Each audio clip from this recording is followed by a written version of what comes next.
যে প্রতিবেশী বদলানো যায় না। আপনি বদলানোর চিন্তা করেন কেন? আপনার স্বভাব বদলান, তাইলে তো প্রতিবেশী বদলানোর দরকার পড়বে না। প্রতিবেশীকে প্রতিবেশী হিসাবে আপনি রিসিভ করে নেন, তার প্রতি আপনি সম্মান প্রদর্শন করুন।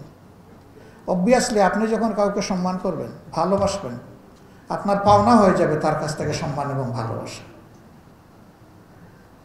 এর জন্য একটু ধৈর্য ধরতে হবে, অস্থির হওয়ার কিছু নেই।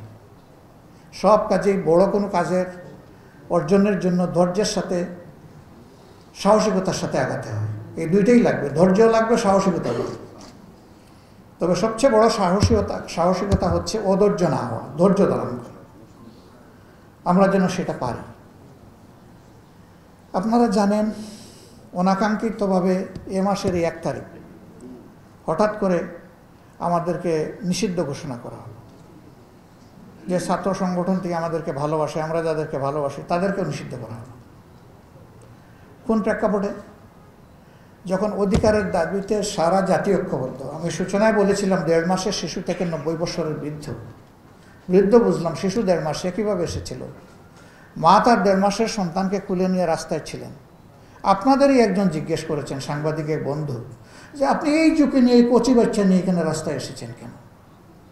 এই মা অত্যন্ত স্থির চিত্তে ধীরভাবে তিনি উত্তর দিয়েছেন, বাচ্চা কি আমারই শুধু একটা? আর মায়ের সন্তান নাই? সব মায়ের সন্তানদের বুকে গুলি ছোড়া হচ্ছে, আমি আমার সন্তান নিয়ে এসেছি, সেই গুলি গ্রহণ করতে সেও যেন শরিক হয়ে যায়। দেশের জন্য, জাতির জন্য, মুক্তির জন্য, স্বাধীনতার জন্য, এটা দ্বিতীয় স্বাধীনতা অনেকে বলছেন। এই স্বাধীনতার জন্য যারা শহীদ হয়েছে, আমি তাদের কাতারে আমার নাম লেখালে আমি গর্বিত হব।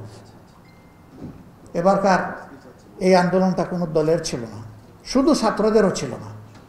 হ্যাঁ, 15.5 বছরের ধারাবাহিকতা ছিল।